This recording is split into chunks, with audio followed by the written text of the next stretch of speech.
Welcome to The Ally Effect with Allyson Blythe, authentically living life your way. We all contemplate making changes in our lives that would allow us to live more authentically, but it can be hard to take action. Allyson is here to educate, equip, and empower you with the tools you need to start authentically living life your way. Get ready to eradicate your limitations and destructive patterns as you take full responsibility for your own happiness. This show is not just talk. It is conversation for profound self-awareness, acceptance, and appreciation, the key elements to stepping into the power as the creator of your very best life. The Ally Effect with Allyson Blythe starts now.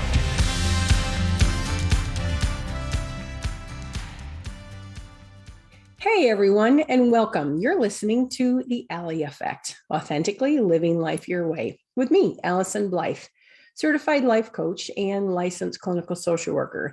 Stay with me for the next hour as we venture into this whole idea, this concept of authenticity, and how to help you experience it so much more fully. Bear with me. I've got the sniffles a little bit today. So in the face of authenticity, we're just going to kind of roll with what we've got. You can join me the first and third Thursday of every single month right here on Transformation Talk Radio as we dive deep into this concept of authenticity. And on the Ally Effect, we hold rich conversation, helping educate, equip, and empower you as you authentically live life your way. So today we're going to address a topic. You can't go far in the world of authenticity without having these properly equipped with you. So we're going to talk today about boundaries, something that some of you have probably no doubt heard about. Maybe you would familiarize yourself a great deal with this. Maybe you would consider yourself pretty well boundaried in the world. Others of you, perhaps not too much. You can't go far in life without having some kind of understanding of what boundaries are.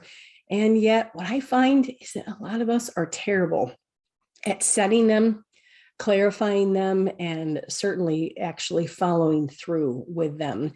So I wonder, as we talk about this idea like boundaries, what comes to your mind? Do you get an image or some type of picture? Do you kind of envision like a brick wall? Or are you a little looser than that? Do you kind of picture maybe a fence or even a gate? Are boundaries just invisible or non-existent for you in any of this? Do you just kind of envision this task that's impossible for you? What's your sense about boundaries and how you do with them? I wonder too, is there a difference in your personal life versus your professional life? The way that you handle boundaries? Do you have some clarity about what they look like professionally? I know for me, being a social worker, I have HIPAA, I have the code of ethics. And so for me, boundaries are rock solid. There's no gray in boundaries. It's kind of this all or none category. And so professionally, being able to maintain and sustain boundaries is actually very easy because I have this guise of professionalism that I have to abide by if I want to keep a license. Personally, not so much. There's tons of gray, day to day, person to person, situation to situation. Personally, there's so much more gray category when it comes to actually setting boundaries. And I recognize the difference for me personally versus professionally. How about for you? If you actually had to give yourself a grade, you had to score yourself, how would you rank yourself in terms of boundary health? Are you teetering into the A category and kind of recognize you are solid in that? Or are you kind of realizing like, oh my, really a grade like D and F level? Well, stay tuned. Hopefully we'll be able to increase that grade, so to speak, a little bit. I don't doubt that boundaries are probably one of the main topics that people come in to see me for. To be honest, I even offer a life coaching course. It's called Commodities, Boundaries, and Decision Making. It's a 6-week course where people come into my office live in a group setting in order to kind of learn about this concept of boundaries. That even as grown people, we struggle to know what to send, how to set them, when to set them, with whom to set them. I mean, it's much more complicated than people actually might realize. And I believe that it's potentially the greatest single struggle that people actually have in maintaining their sense of well-being and even their relationship health. This is a show about authenticity, authentically living life your way. And I believe that boundaries are probably the most critical tool in helping you actually define who you are, what you like, what you don't like, what you'll tolerate, and what you won't. I think boundaries are the important information to help you be able to assert some of those things. And the good and also hard part about boundaries is that they are totally up to you. This is 100% up to you. No one else can define, assert, clarify, and definitely not even know your boundaries until you do that. Boundaries are 100% up to you to recognize, explain, reinforce, clarify, and as I said earlier, follow through with. That's where it really packs the most punch, so to speak. And yet, boundaries are so important, and we all know that we need to have them and understand maybe the basic principles, but yet there is just so much confusion about them. My hope is that after today, we'll be able to clear that and offer you so much more clarity and perspective about boundaries, how to set them, and why they are so important. So I've started out a few shows kind of talking about a fun fact. And what I'm realizing is that sometimes they're actually not very fun facts. They're actually sometimes very humbling facts about me. And here's another one for today in this topic of boundaries. Because even though I am a therapist, I am a life coach, I've got all this training and experience, I was terrible at boundaries, absolutely terrible at them. It wasn't until I hit this emotional and energetic wall that I realized that there was a problem. It was the crisis point I wrote about in Misunderstood, where I was like, I lost my you-know-what over a banana, this pivotal point where I was like, something is going on. The issue is that I thought it was everybody else. Remember, I said humbling. I thought it was other people that they needed to shape up, but this is what was my wake-up call for me to start to look at what I was doing and why I was doing all of that. You see, in spite of all of those years of training and degrees and certificates, the books I've read, you name it, I was really lousy at setting boundaries. And I actually had so much confusion and a lot of misperception about boundaries and this thing called kindness. And that is so hard for me to admit, to just acknowledge, like, I misused kindness, thinking that if I was kind, people would be kind back to me. And this realization, I didn't do it on purpose. I didn't do it to manipulate or to trick or harm people, but I just thought those were the rules of the road. And so people really misperceiving this idea of boundaries, kindness, helping other people. Again, my hope is that we shine some light on some more accurate points about boundaries. It was only after all of that crisis stuff that I started to recognize how poor my boundaries were and how much I had been focusing on taking care of everyone else. I wrote Misunderstood, and very much like I offered that Who's This Chick episode, to just drop the veil and to share not only my own struggle, but to provide a roadmap for people to begin to understand how to set boundaries, how to gain some clarity, how to tune in for people who actually were struggling just as badly as me. So today we're going to work on some of that material from Misunderstood. We're going to address boundaries and trying to help paint a picture of why they're so important. Just like you have doors on your home and probably even locks, our passwords are very safely protected. We do all of these things to safeguard what's ours in order to keep other people out.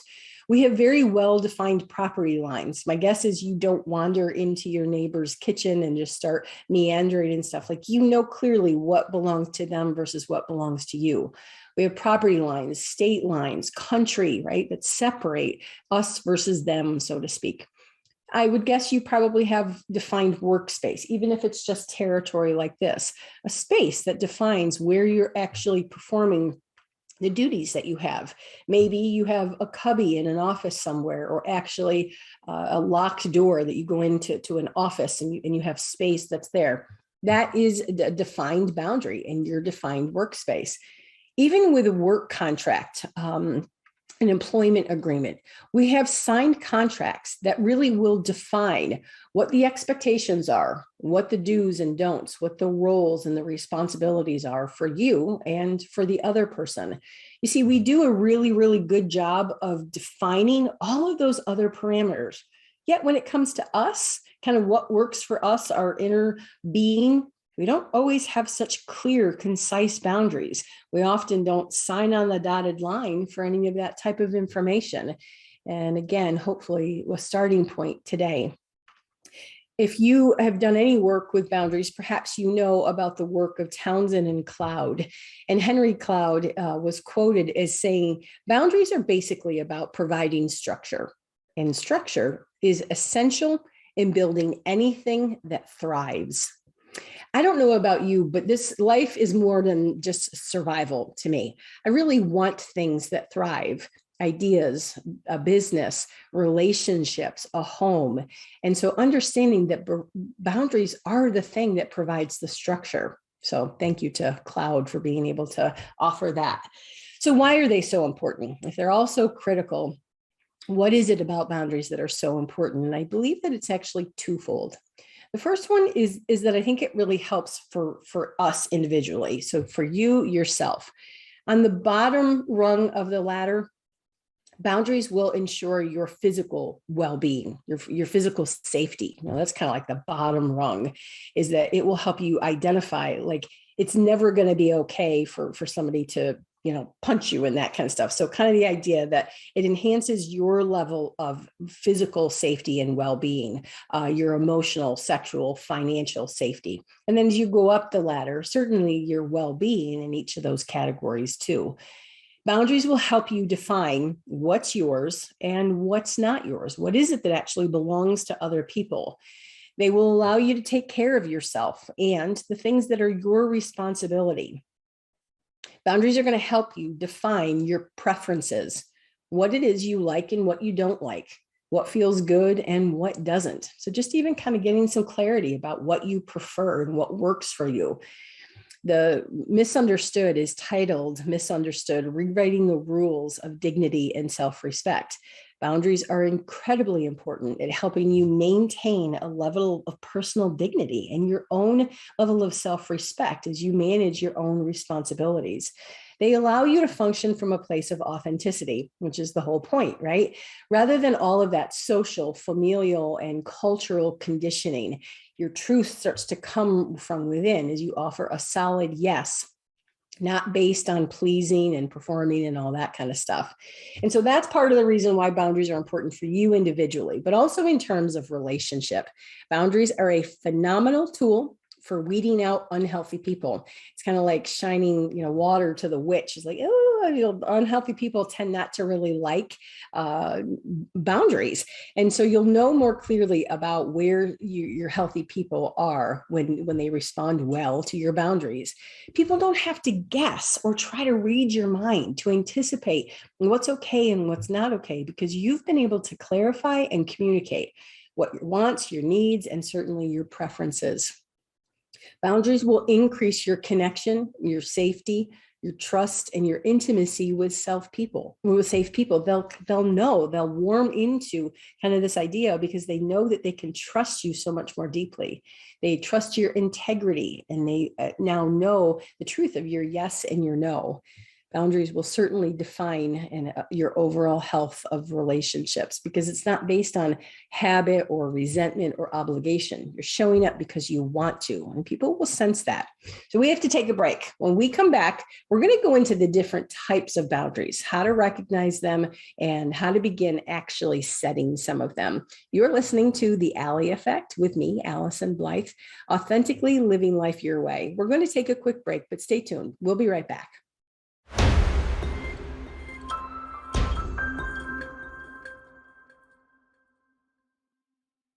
We're back here on The Ally Effect, authentically living life your way with me, Allyson Blythe, certified life coach and licensed clinical social worker. Today, we're talking about this idea of authenticity and how to educate, equip, and empower you with these things called boundaries.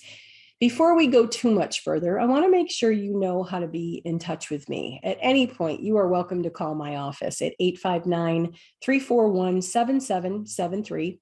If you want to visit my website and check out all the information I have on there, please feel free. It's AllysonBlythe.com. If you want to send me an email, I check that really consistently and can get back to you very quickly. It's AllysonBlythe@live.com. If you want to just follow a good boost on social media, please check me out at Allyson Blythe Life Coach.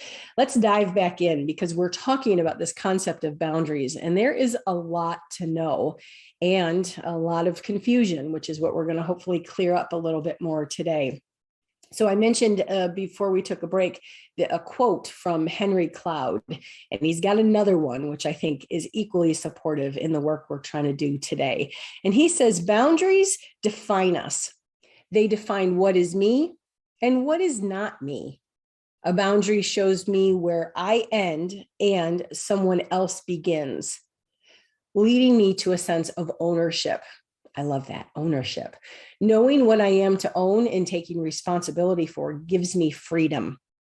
I mean, I think that just summarizes the importance that it's actually about me owning what's mine and taking responsibility for, which is one of the life tools that we talk about is self-responsibility, to know what you are to own and also it takes a sense of freedom. Yeah, very powerful. So I really appreciate and respect the work that Townsend and Cloud have done. So we've talked about they are important. We laid out all the reasons why they're important, not only for you, but also for the relationship health and safety and well-being. Okay, so we get that. So why all of the confusion? If they are so important, why do people get so mixed up about them? And I started to think about actually lots of different categories of where people might get messed up about these. And the first one is, I think there's a ton of misinformation about boundaries. I think that from the time we're very, very little, we get messages about being good, being kind, helpful, loving, all of these different messages. Now, most of those are implemented in an attempt to shape us into decent, moral human beings. Like I don't think that those messages were really intended to do any harm. But sometimes those messages have gone really far. We get messages about not being mean and not being naughty, and sometimes that sense of disapproval. And I wonder for you, did you get early messages in childhood about what it meant to be good? And how tightly is that tied to your boundary or your sense of self, where you feel like you don't know how to assert a no? Right. So messages you probably got from the time you were little, and that can be in your culture, your family, certainly socially in your neighborhood, all of the expectations, the rules, and what was expected from you in terms of religion, of what you learned as sinful behavior. Lots of profound messages that are probably typically intended for good, but sometimes maybe misinterpreted or taken a little bit too far. Most people want to be liked. They want to be helpful.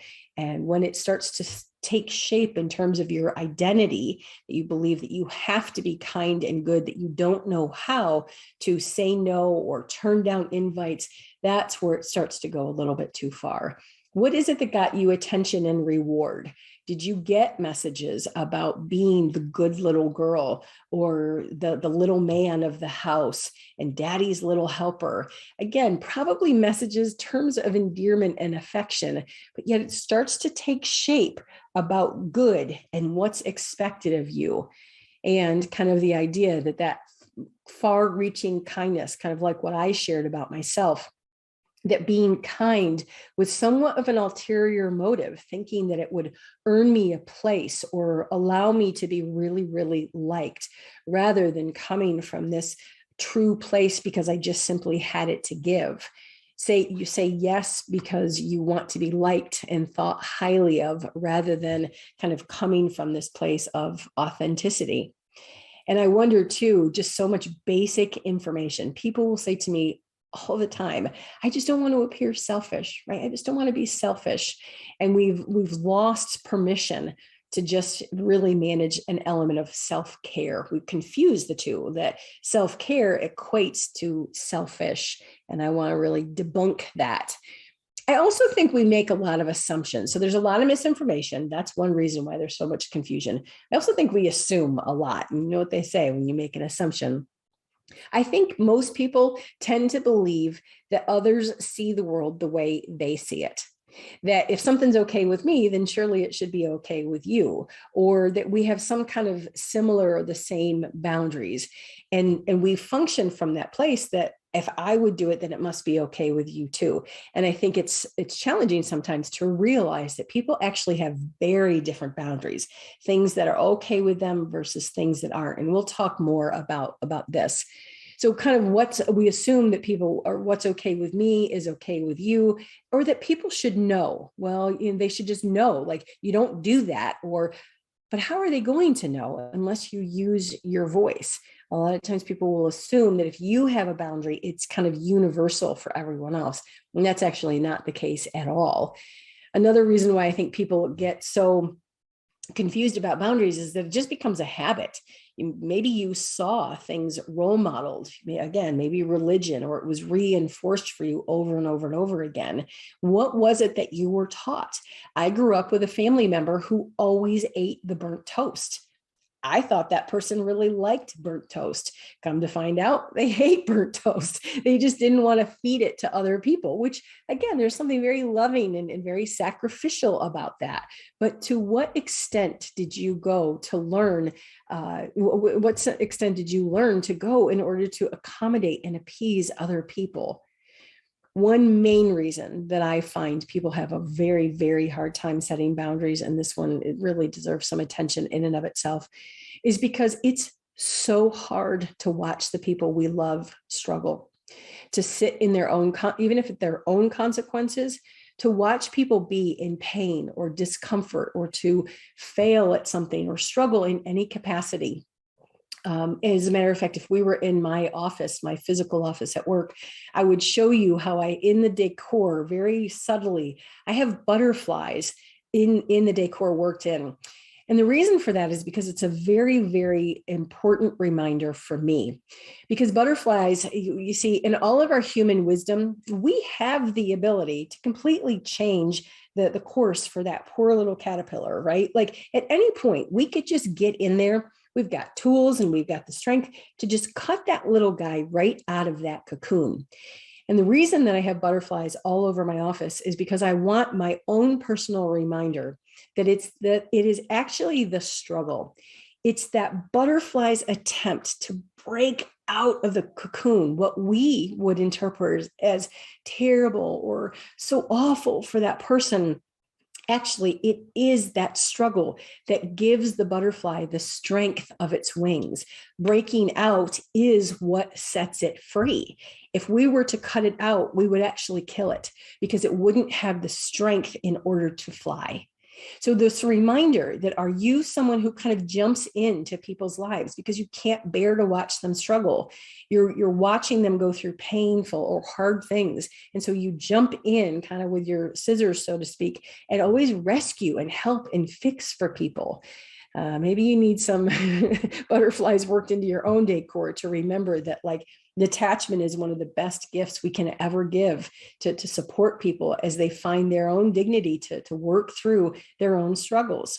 Okay, so it's hard to watch people struggle, which is another reason why we sometimes stink at boundaries. Another reason is because I believe that boundaries have a ton of nuances. And what I mean by that is rarely are boundaries solid, black and white, all or none. Sometimes they are. Like I said, it's not going to ever be okay that somebody punched me, right? Like I'm not going to ever be okay with that. That's a black and white, maybe more obvious type boundary. But for the most part, boundaries are incredibly gray. Remember, we talked about professional versus personal. The idea that boundaries have a lot of a lot of nuances in the fact that they change. They change over time. They change from person to person, maybe day to day. If I'm just meeting you, my boundaries are going to look a little bit more rigid and a little bit more reinforced than if I've known you for several years.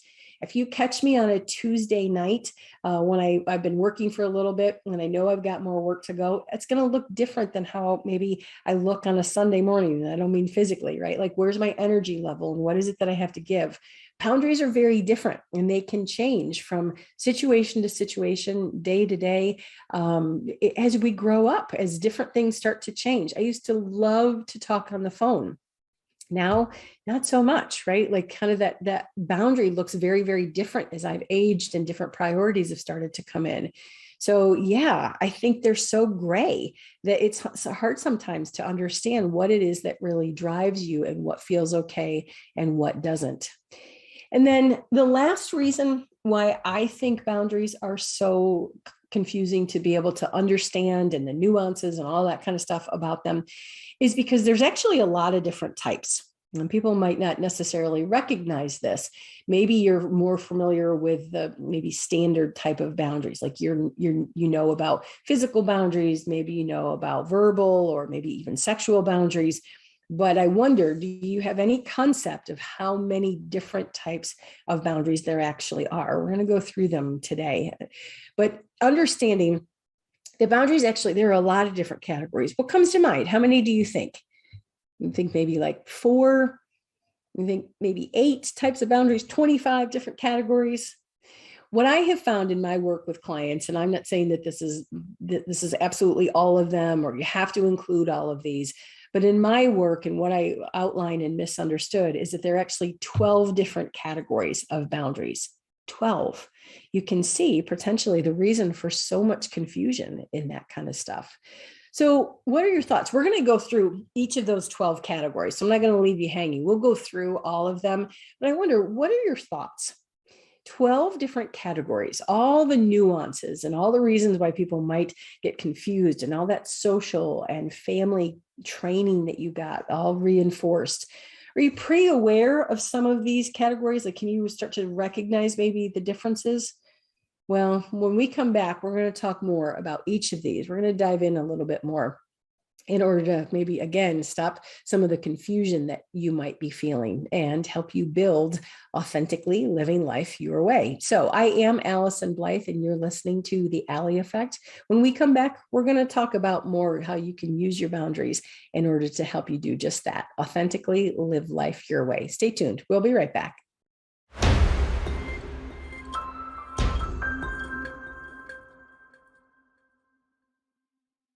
We're back here on The Ally Effect, Authentically Living Life Your Way, with me, Allyson Blythe, certified life coach and licensed clinical social worker.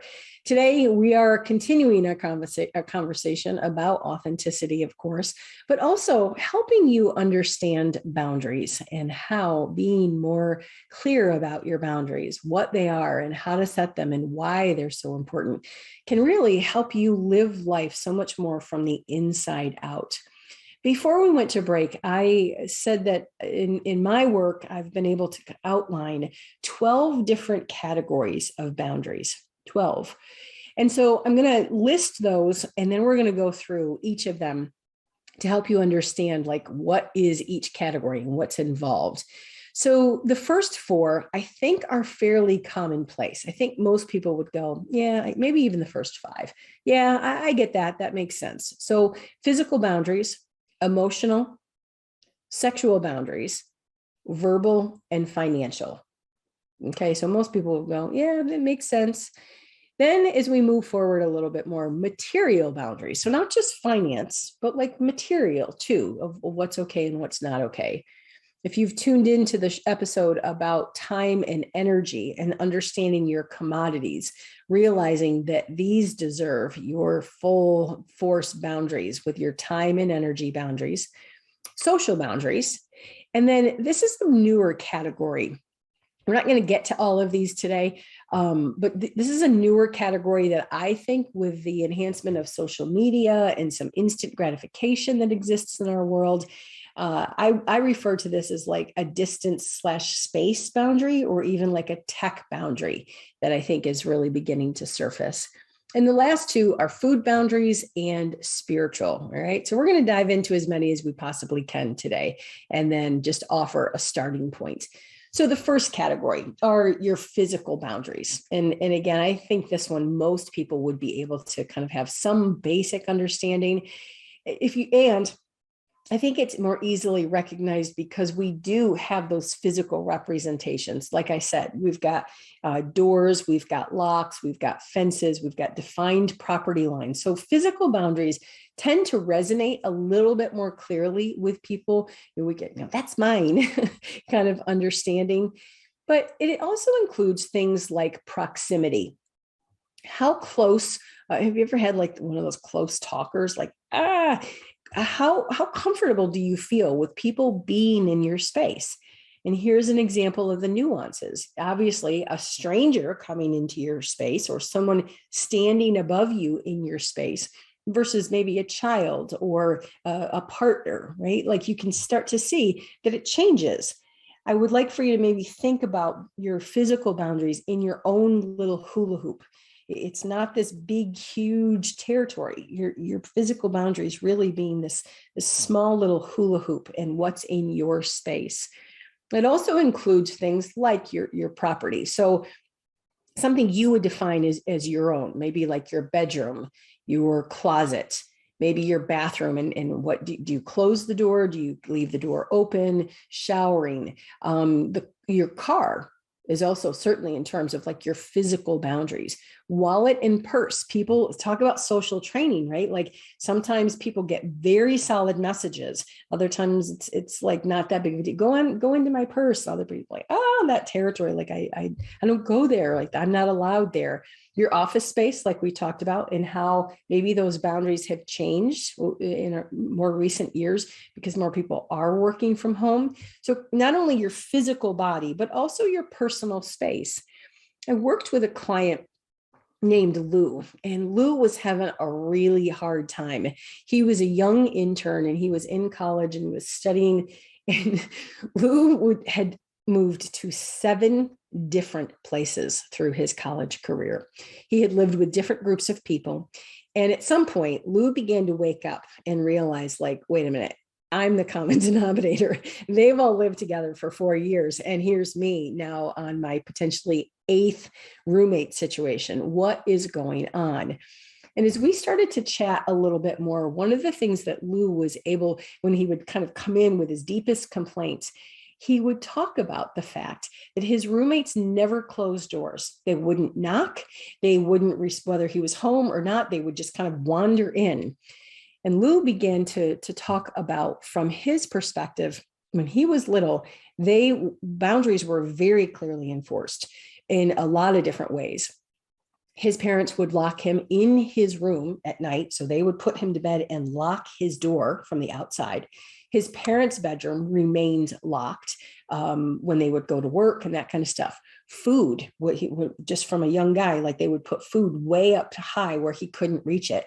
I mean, the boundaries in Lou's childhood home were very rigid, very black and white, literally with locked, closed, solid doors. And so for him, that was the way that things were done. It was like the separation. These roommates, not so much. He had no understanding. Like, again, he thought other people were the problem, but this idea that he would never clarify with them. He would never state his preferences. He would just pack his stuff and leave. So he never even gave people an opportunity to be able to negotiate or talk through those types of boundaries.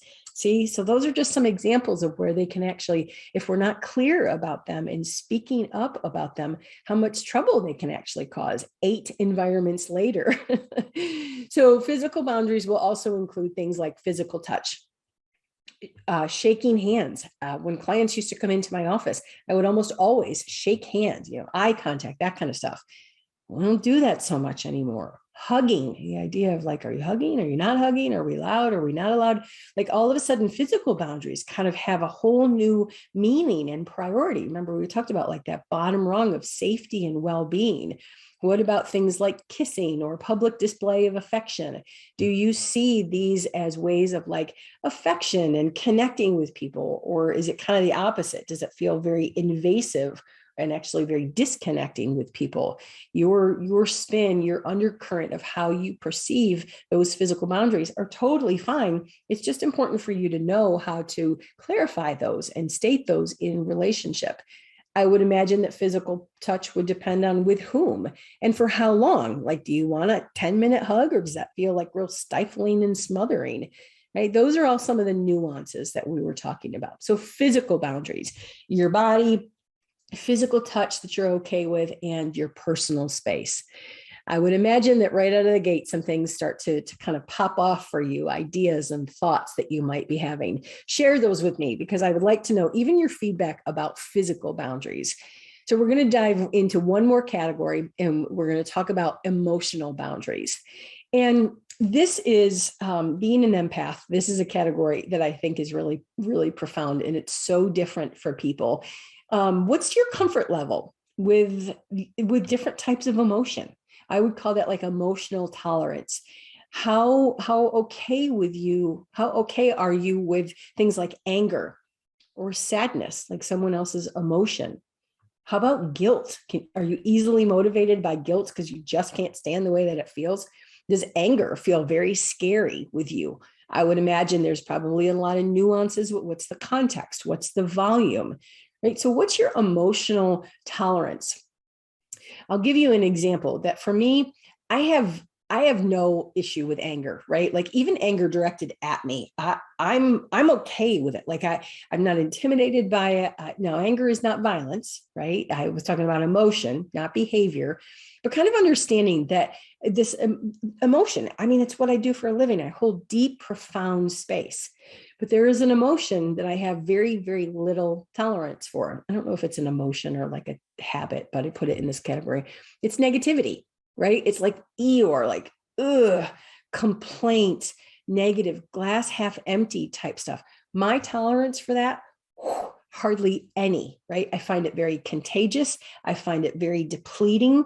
That's an example of kind of understanding what is your emotional tolerance.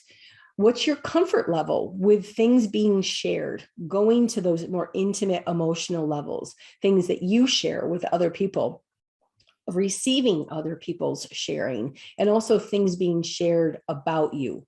Also, the volume and the content of conversation is an example of an emotional boundary. Are you someone who can really accept and welcome feedback, and you are able to kind of give and receive? Does that feel okay to you or not? What about teasing and sarcasm? Does that have some sharp elements to it where it's okay in some situations, but not others? Those are all examples of kind of emotional boundaries. Are you someone who is very private and reserved? You would identify yourself maybe as much more shy. Or are you very forthcoming, open book, very transparent? That's an example of an emotional boundary. None of these are right or wrong. They're just your personal preferences, and they're probably very different from the next person and the next person. So there we go. We've got physical boundaries, and then we've got emotional boundaries. Let's sneak one more in before the break. Let's talk about sexual boundaries. What is your comfort level with things like nudity? Your nudity, other people's nudity, it being in private versus maybe certainly being in public. Privacy. Are you someone who wants to shower with the door closed? Do you use the restroom and make sure the door is closed? Is the door locked when you're doing that? Can people come in and out of that experience? Again, not right or wrong, just your own personal boundaries. Touch also will go along with this in terms of the sexual parts. Are there specific behaviors that you're perfectly fine engaging in? And other times you're not so comfortable, behaviors that you're absolutely not, that are not acceptable to you, but also kind of like maybe it changes from day to day, what your preferences are, what feels okay and what doesn't. That would be very, very normal and very healthy, but also very important to be able to have a conversation about. What about conversations about sex? That's actually a huge boundary that goes under this category. How comfortable are you with being able to have conversation, your likes, your dislikes, what's okay, what's not okay, what you want, what you don't want? That's an example. Words that are used to describe different body parts or different sexual acts. You see, those are all the ideas. Like, obviously, if you're talking to a 5-year-old, your boundaries are going to look a certain way versus, again, an intimate partner or a stranger or a girlfriend. Those are all very, very different. And that's why some of the confusion comes in. So we have talked about physical boundaries. We've talked about emotional boundaries, and then we just were able to address sexual boundaries too. So what are you recognizing for yourself? Can you see maybe a little bit of where you might need some clarification, maybe some fine tuning, and you need your own awareness of like, wait a minute, what is okay with me and what isn't? Are there areas where you need to be having a little bit more conversation and clarity with other people so that you can be more clear in your relationships? That people don't have to guess and they do trust your yes and your no. So we're going to take another break, and I want to make sure if you need to, you know how to be in touch with me. Send me an email, AllysonBlythe@live.com. If you ever want to visit my website, AllysonBlythe.com, and social media, Allyson Blythe Life Coach. When we come back, we're going to continue this conversation about boundaries just to wrap it up for today. Stay tuned.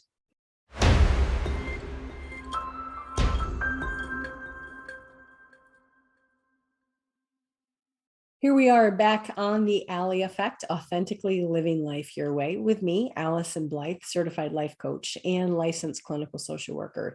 You can join me the first and third Thursday of every single month right here on Transformation Talk Radio as we educate, equip, and empower you along your way of authentically living life your way. Today, we have started the conversation on boundaries and understanding kind of the nuances and why they're so important, but also where things go so wrong, why there's so much confusion. We started into different categories of boundaries, helping people understand that, from my opinion, there's at least 12 different categories of boundaries. So far, we've addressed physical, we've talked about emotional boundaries, and then before the break, we talked about sexual boundaries. Got some clarity around some of those. Now we're going to talk about one more, which are actually verbal boundaries. But before we start that, I'm wondering, how is this for you? Like, what's your experience with understanding how well you're doing with boundaries? Remember, we said if you could really grade yourself and give yourself an assessment. Now that we've gone through some of these and helped you clarify, would you change your grade, or would you bump it up at all? Or would you kind of realize like, ooh, I really do need some work on these boundaries? That's okay. That's exactly what this is all about. I shared how not good I was at setting boundaries. So kind of this understanding that it doesn't really matter how old we are or how much experience. It's actually fairly normal for people to really struggle with them. So let's move on to verbal boundaries. And some examples of this would include, let's say, cussing. What words are you okay using? What words are you okay being around and actually hearing in conversation? That's an example. We talked about maybe like a loud talker or a close talker. Like sometimes that feels not very comfortable. So being around volume, I know that influences me greatly. Being around someone who maybe has a higher level of volume, it's like, ugh. Length and frequency of conversations. We all have that friend who we haven't spoken to in months or maybe even years, and we just don't need to. The friendship is solid. When we catch up, it's like hitting the ground running again with someone. And it's just a beautiful friendship that doesn't need a lot of emphasis and priority in our day to day, but it still remains just as strong. There are other friendships that look very different, that there is much more consistent verbal contact. I have family members who speak almost every single day, right? Like that just bewilders me. That's not really my jam. I don't have a lot of space or capacity for that type of stuff. So the length of conversation that you'll have and the frequency that you prefer. Again, not right or wrong. It's just differences. Same family, right? But just different preferences for people. Maybe you're someone who does prefer to talk on the phone. I said that that's a boundary that's really changed for me over the years. I don't always have the energy or the time to be able to talk on the phone. Maybe you're the person who sends like page-long text messages in order to have some kind of verbal engagement well, that's not really verbal, but you know what I mean, some type of exchange with somebody. So are you someone who will convey information verbally, talking on the phone, in person, having conversation, or are you that person who is texting, which will be the tech boundary that we talk about next time? Also, kind of what you'll share and with whom, right? How much is being shared, and kind of understanding who are you doing that with. Here's another example that I think is really important. It's substance of your conversation, not just the length and the frequency, but what is the conversation about? Small talk, superficial, like that's another thing. I don't know how to do it. If I first meet you and I really kind of like you, let's talk about it. Like, let's talk about the world's problems. Let's talk about what's going right. Like the substance of conversation. For other people, it's like, whoa, I just met you. Like that is way too deep. That is way too complicated. I don't even know how to have that language or conversation with you. So the length and frequency of conversation, and then also substance. If you are someone who wants to and needs to keep things up here on this light level, it's not right or wrong. It's just know that there's a much bigger difference with people who want to have conversation down here. Maybe it takes you much more time to get to that level. Okay. So kind of understanding that there's differences with those types of nuances too. Are you someone who is an internal processor or an external processor? Something happens, a situation occurs, conflict, whatever, decision needs to be made, and you come in here and you're mulling around and thinking about and sorting through details. You're maybe much more of an internal processor versus someone who wants to talk it out. They just want to vent. They want to process. They want to talk about 17 different solutions, and they're going to iron out all of that externally. Are you an internal processor or are you an external processor? Important to know that in the differences. Here's another thing that is a boundary, a verbal boundary, is gossip. And here's a nuance. I have a girlfriend who will not entertain any conversation about someone who is not in the room. Not good news, not bad news. And it's been fascinating to me because I never saw good news as gossip, right? If they got the promotion or they got engaged, like I didn't see that as gossip. I kind of in some ways still don't, but like I know for her, she's rock solid. Like they're not here. We don't discuss them. It enhances my level of trust and safety with her, right? Like I know that it's not, she's just not going to do that. That's a protective element that she feels like the line could get a little too gray for people to slip into conversation that's not theirs to have. What about gossip? Do you not necessarily think anything of sharing positive or negative? Wait till you hear what I heard, right? That's a verbal boundary. I'm not comfortable with that, or they're not actually present. That sounds like something you might need to iron out with them. Those are all examples of those verbal boundaries. But are you okay if someone is not in proximity to be able to share good news, bad news? It teaches people a lot about your safety and their level of trust and intimacy with you. So there's verbal boundaries too. So we've covered physical, we've talked about emotional, sexual, and now verbal boundaries. I wonder in those categories, I don't want to offer you too much to chew on. I don't want to give you the whole elephant, but just some bits to chew on over the next couple of weeks. What are you recognizing needs your attention? Are there areas where you just are like, man, I have not had boundaries in that. I didn't even realize that was a category. I need some clarity. I have had some confusion about that. What categories are really needing more of your attention for you to find more? For you to define more about what you like and what you don't like. What were the things that you were taught in any of these areas? Do you want to continue to subscribe to them? Does that fit and it's accurate and it feels fulfilling to you? Or is there something else you want to redefine for yourself? Are there specific areas of just these 4 categories or specific people that you notice your boundaries are really poor with? Remember, I said there's a difference between personal and professional. Are you more wobbly in your boundaries with some people where you might need to really strengthen and tighten up? Yeah, so there you go. We've talked about those 4 categories. As you move forward over the next couple of weeks, one of the things I would encourage, it's that good old tool of self-awareness. I will probably hand that to you during every episode. Like, how aware are you of what feels okay and what doesn't? Pay attention to how something or someone feels to you. Do you roll your eyes when someone's name comes across your phone? Are you like dreading your family interactions, or are you secretly hoping that that party gets canceled that you were invited to on New Year's Eve or Friday night? Those are all cues and pieces of information that most likely a boundary needs to be clarified, needs to probably be asserted, and then potentially followed through with, right? Like a kind of understanding that those emotional cues are indicators that need your attention. It's not right or wrong. It's just information. If you're feeling really exhausted, irritated, disappointed, overwhelmed, like those are cues, again, probably tightly linked to your boundaries. What are your feelings trying to tell you? That's a piece of information that you can use in terms of self-awareness. Maybe yours has gotten to a much more serious level. Maybe you feel really resentful and depleted.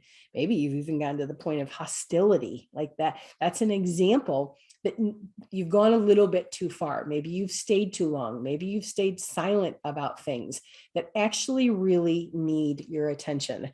I write in Misunderstood about this diagnosis I kind of made up, but maybe you can relate to the diagnosis of fed upness. Have you gotten to a point where you're just fed up? Chances are there's going to be a need for a boundary somewhere. So self-awareness over the next couple of weeks, and also self-responsibility. If something's going on in your life, if you really have gotten to the point where it's that bad, chances are you've allowed it, right? It's not a blame statement. It's just this reality that you've kind of allowed some of these things to go on. So kind of realizing as we move forward, self-awareness and self-responsibility being some really core tools that you can use in navigating this. I'll be curious to hear over the next couple of weeks what you are recognizing in yourself and maybe where you can shore up some of those boundaries. Next time, we're going to address all the rest of the categories and focus on ways that you can continue authentically living life your way. If you want to contact me, please visit my website at AllysonBlythe.com and social media, Allyson Blythe Life Coach. I want to thank you for tuning in to Ally Effect, the Authentically Living Life Your Way, where we educate, equip, and empower you along the way. Next time, we are going to dive into the other topics. So you can join me the first and third Thursday of every single month. And I look forward to seeing you again, my friends. Thanks for tuning in to the Ally Effect with Allyson Blythe. The moment you decide to take control of your own well-being, you start the journey of authenticity.